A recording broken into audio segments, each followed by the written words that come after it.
नमस्कार, मैं हूं सुरेश झा। हमारे देश में हर इंसान के अपने अपने फंडामेंटल राइट्स होते हैं। हमें अधिकार देते कि हम सरकार का विरोध कर पाए, सरकार का विरोधी नहीं, प्रदर्शन कर पाए।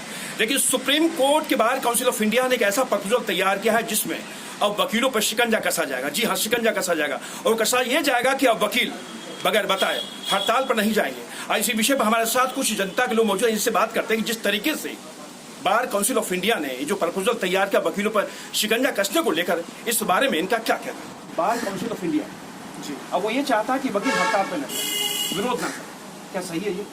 सर देखिए, अगर हमारा जो देश है ये एक आज़ाद देश के नाते हम इसे जानते हैं और हम मुंबई से दिल्ली तक का इंसाफ के लिए आए हैं। और अगर हमें इंसाफ दिलाने वाला जो है वो एक वकील है। आज हम वकील के थ्रू ही जज के पास जाएंगे और अगर जज अपनी मनमानी करता रहेगा, क्योंकि कोई भी न्याय को सुनने के लिए दोनों पहलू को देखना पड़ता है। अगर आप एक तरफा निर्णय लेते हो तो मेरे हिसाब से ये गलत है। बात कही जा रही है कि उनको प्रोटेस्ट करने का अधिकार नहीं होगा, उसको लेकर आप क्या कहते हैं कि क्या सही है ये कि वकील प्रोटेस्ट करते हैं, इससे आम लोगों की बहुत परेशानी होती है, जिनमें कोर्ट में जो मामले होते हैं वो नई समय पर निपटारे नहीं हो पाते, कोर्ट का काम बाधित होता है। तो वकीलों को क्या सुसाइड करने का अधिकार देना चाहिए सर? अगर उनको प्रोटेस्ट करने का अधिकार नहीं देते हो तो क्या आप उनको सुसाइड करने का अधिकार दोगे? आज किसानों को आज हमने देखा, किसान भी रास्ते पे बैठे हुए, आपने भी देखा होगा। तो उसी तरीके से कल हमारे ये वकील भाई है जो न्याय के लिए हमारे साथ देते हैं। हमारी जो आवाज़ है वो पहुंच नहीं पाती है जज तक का, हमारी आवाज़ जो पहुंचाने का काम ये वकील ही करते हैं। अगर उनको ही न्याय नहीं मिलेगा तो हम जनता को किस तरीके से न्याय मिल पाएगा? सर क्या कहेंगे आप कि इस देश में सबके फंडामेंटल राइट है, मौलिक अधिकार है, लेकिन वकीलों को देखा जाए तो वकीलों के जो फंडामेंटल राइट्स हैं, अब कोई वकील दिक्कत में परेशानी में हो तो अपनी आवाज़ उठाएगा, लेकिन आप नहीं उठाने देंगे उनको आवाज़। देखिए, पहली बात तो फंडामेंटल राइट्स हो गए, सेकेंड जो मौलिक अधिकार है, उसके बाद में मेन चीज़ होती है न्याय मिलना चाहिए, चाहे ऊपर हो नीचे हो। ठीक है, मेरे हिसाब से अगर स्ट्राइक करने का मौका, उनकी मांगे अगर पूरी हो जाए, जो भी उनका चीज़ें हैं अगर पूरी होती, क्योंकि वो हमारे लड़ते हैं, जनता के लड़ते हैं, एक इंसाफ की आवाज़ होती है वो।